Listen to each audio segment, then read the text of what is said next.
overhauling ng power steering rack. Power steering rack. Power steering gearbox. So, hirapan ako mag-mount itong starter motor. Tsaka kasi gusto kong mas makita nyo kung paano yung connection, kung paano ikakabit yung wires. Okay?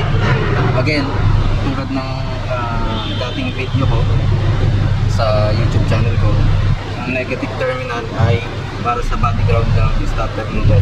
At saka meron tayong linya papunta sa positive terminal ng battery galing sa solenoid.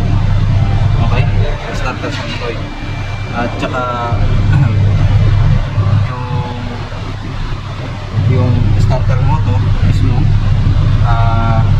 kailangan naka-fix siya dito sa solenoid. Ito yung number 12 nut natin, naka-fix siya ng maayos.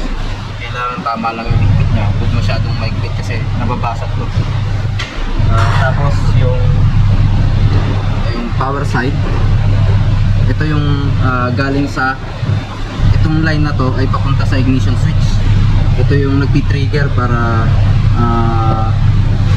mag-crank ang starter para gumana siya.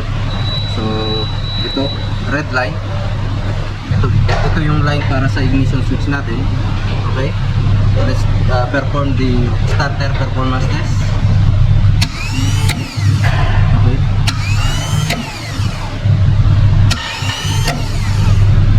kailangan pag-perform kayo ng starter performance test 10 seconds lang para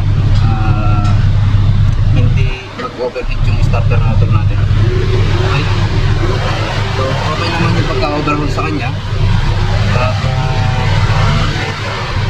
Ma-regrease na rin natin yung mga tamang points kung saan dapat lagay ng grease.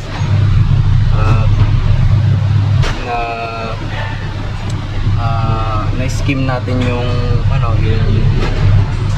yung mga contacts na dapat linisin. So ito guys, starter performance test. Okay?